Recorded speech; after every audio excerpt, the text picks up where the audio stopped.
Bugün ilk mövzumuz insan həyatında texnologiya, məlumatların hazırlanma mərhələləri mövzusunun izahı olacaqdır. Gəlin başlayaq. Hamıya uğurlar arzulayıram. Texnologiyanın nə olduğundan başlayacaq. Texnologiya Yunan sözü olub. Texnis sənət ustalıq, logos elm öyrənmək deməkdir. Baxın əziz müəllimlər, texnologiya, Yunan sözü y. Belə yadda saxlaya bilərsiniz. Bəzən testlərdə çaşdırmaq üçün latin sözü olub, ərəb mənşəli olub yazırlar. Bu şəkildə daha yaxşı yadınızda qalacaqdır. Texnologiya insan tərəfindən məlumat və xidmətlərin yaradılması prosesidir. Texnologiya nədir? İnsan tərəfindən məlumat və xidmətlərin yaradılması prosesidir. Yəni, texnologiya insan həyatında ustalıq haqqındakı bir elmdir.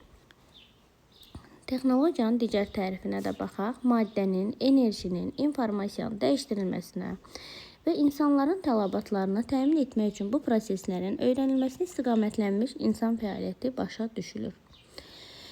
Texnologiyalar dünyası iki qrupa bölünür. Təbiətin bizə bəxş etdikləri və insan tərəfindən yaradılanlar. Təbiətin bizə bəxş etdikləri, yəni insanın iştirakı olmadan baş verənlərdir. Günəşin işıq saçması, quşların uçması, qarın, yağışın yağması və s. İnsan tərəfindən yaradılanlara pəncərə, küçə, avtomobil, kitablar aid edilir.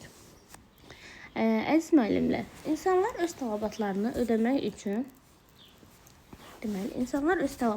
ödəmək üçün əşyalar yaradıblar. Lap qədimdən insana qida lazım olduğu üçün balıq tutmağı, taxıl əkməyi, çörək bişirməyi öyrəniblər. Bəs gələk görək, müasir texnologiyalar nədir? Bu, hamının bildikləridir. Müasir texnologiyalar qaz plitələri, paltar yuyan maşınlar, yeyinti sənayesi üçün avadanlıqlar və s. Zaman keçdikcə insan yük daşımaq və səyahət etmək üçün nəqliyyat texnologiyalarını təkmilləşdirdilər. Yəni, insan tərəfindən əllə yerinə yetirilir bu. Daha sonra müasir kommunikasiya vasitələrimiz var. Bunları da əzbər şəkildə yadda saxlamaq lazımdır.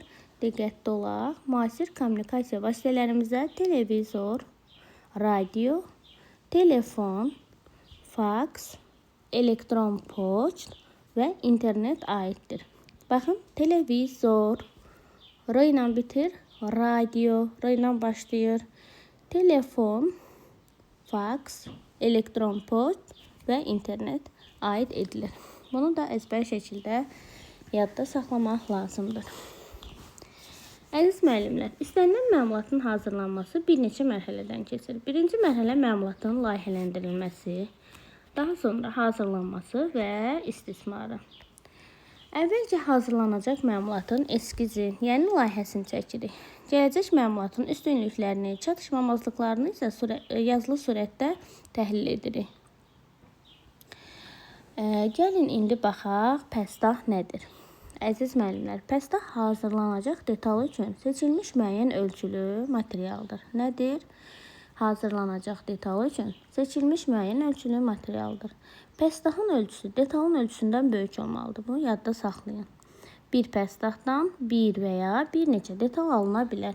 Bəzən testlərdə çıxır ki, pəstahın ölçüsü detaldan fərqlənmir və yaxud da ki, detalın ölçüsü daha böyük olur. Yəni, bunlar yanlışdır. Bir pəstahdan bir və ya bir neçə detal alına bilər. Bunu da yadda saxlayaq. İndi baxaq görək, yığma nədir? Yığma detalların məlumat halında birləşdirilməsidir. Yəni, yığılmasıdır. Pəstahın məmulata çevrilməsi texnoloji prosesə ciddi şəkildə uyğun olmalıdır.